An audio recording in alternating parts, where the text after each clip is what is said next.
Congressman Sandro Marcos. Grabe, tahimik lang pero matindi.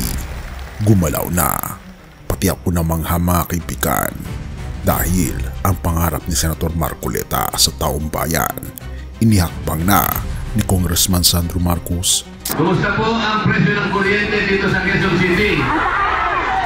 Itong batas na ginawa ng Kongreso 24 na taon na nakararaan, nakasulat po letra por letra, idulot ninyo ang serbisyo ng kuryente sa lahat ng Pilipino sa abot kayang halaga. Yun po nakasulat.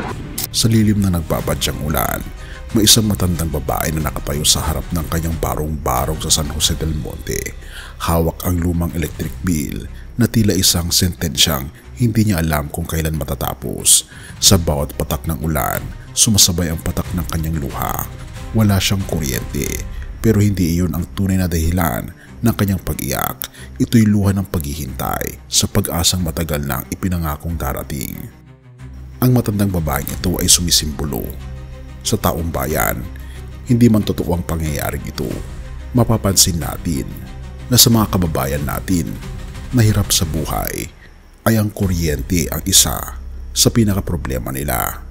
Ngunit si Congressman Sandro Marcos tahimik na gumalaw ng matindi. Walang pasintabi, walang sigaw, ngunit may dumating isang panukalang batas. Simple ang pamagat, subalit ang epekto maaring pumago sa libo-libong buhay. Free electricity for low consumption households. Ito ay isa sa 10 panukala ni Congressman Sandro Marcos sa kanyang pag-upo ngayong 20th Congress. Ang una sa marami, tahimik ngunit matindi. Hindi ba't ito ang matagal ng pangarap ni Senator Marcoleta na bago siya tumakbo bilang senador ay kanyang ipinangako ang libreng kuryente? Isang pangarap para sa mga maliliit, mga nakalimutan, mga ni minsan ay hindi inisip na maaaring maputulan ng ilaw kahit hindi sila kailanman nagkulan ng sipag. At ngayon, ang pangarap na iyon may humahakbang, hindi lamang bilang pagsunod kundi bilang pagkakatawang tao ng isang panata. Ngunit ano nga ba ang nagtulak kay Sandro? Sabi dito, ang boses ng taong bayan, narinig, isinulat, inihain. Sa panahong puro ingay ang politika, isang kakaibang himig ang pumasok. Hindi sigawan, isa itong pakiusap na isinulat sa papel ng batas.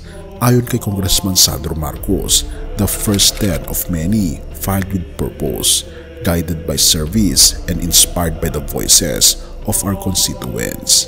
Iyan ang tono ng isang leader na hindi lamang nakikinig, kundi nakikinig upang umaksyon. Isipin mong ikaw ang ina ng 3 anak, tumatakbo ang metro kahit wala kang gamit. Ang liwanag sa kusina ay liwanag din ng pag-asa. At ngayon, may posibilidad na kahit konti man lang sa pasaning iyon ay mabawasan. Libre?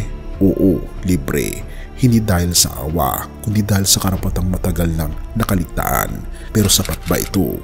At hanggang saan aabot ang pangarap na ito?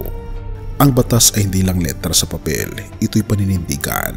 At si Sandro, maaring para sa ilan, isa pa lamang siyang pangalan, bata. Pero para sa mga tahanang palaging nag-aabang ng brownout, siya na ang liwanag. Kakaiba ang galaw, hindi ito kampanya, hindi ito drama, walang ingay. Ito'y gawa na dumadaloy, hindi lang sa grid ng Meralco, kundi sa mismo ugat ng bayan. At sa likod ng bawat pagpirma niya sa panukalang ito, may tinig ng isang matandang senador na matagal ng pangarap ito.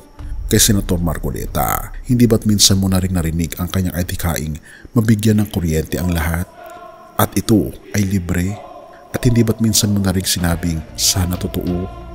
Ngunit sa bawat liwanag na nagmumula sa Kongreso, may mas dakilang liwanag na di kailanman pinapatay ng gabi, sapagkat higit pa sa mga batas, higit pa sa mga pangako ng libreng kuryente ay ang paalala na darating ang araw at darating ang hari ng mga hari na magwawakas ng lahat ng kadiliman, magwawakas sa lahat ng dilim, hindi lang sa ating mga tahanan, kundi sa ating mga kaluluwa.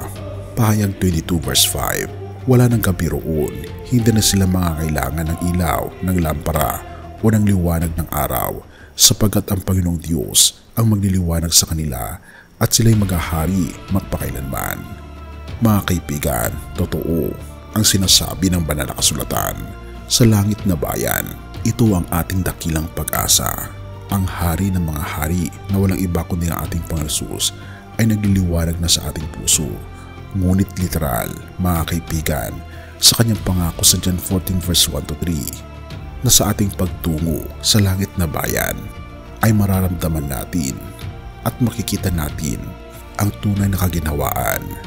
Dahil sa langit, wala ng ilaw, sapagat ang mag-iilaw ng lahat ay walang iba kundi ang ating Panginoon Hesus. Ang tanong ay, ngayon kaibigan, tinatanggap mo ba ang tunay na ilaw ng ating buhay na walang iba kundi ang ating Panginoon Hesus? Purihin ang ating Panginoon Diyos at tayo manalangin. Ama naming Diyos na makapangyarihan sa lahat, tunay nga po Panginoong Diyos na kayo po ang ilaw ng aming buhay, ang magliliwanag Panginoon sa napakadilim naming mundo. Tulungan niyo po kami Panginoon na sa langit na bayan ay kami po'y makarating din at makita po namin Panginoong Diyos ang ganda ng langit, ang gobyerno Panginoon na hindi na kailangan ng elektrisidad, kundi sapat na Panginoon ang aming Panginoon Hesus na siya po mag-iilaw sa amin.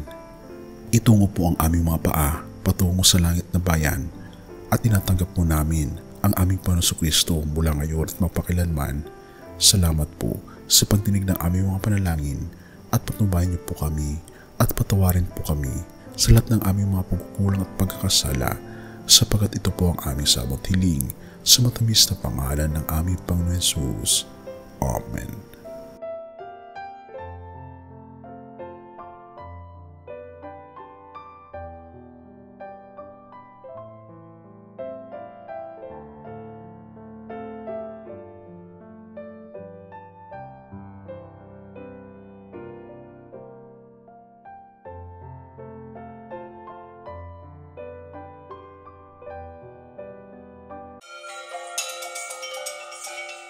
Bago natin ipagpatuloy kaibigan, siya nga pala ang Great Controversy na isa sa mga pinaka-kontrobersyal na libro dahil tumutukoy ito sa mga propesiya sa libro ng Daniel at Revelation na nagaganap na sa panahon natin ngayon bago ang pagdating ng ating Panginoong Diyos ay pinamimigay na namin ng libre sa pamamagitan ng PDF at ito ay nasa limited lamang na panahon, kaya i-click mo sa description sa baba upang ma-avail mo kaibigan ang napaka-importanteng libro ito na magbubukas sa iyo sa mas maliwanag mong hinaharap.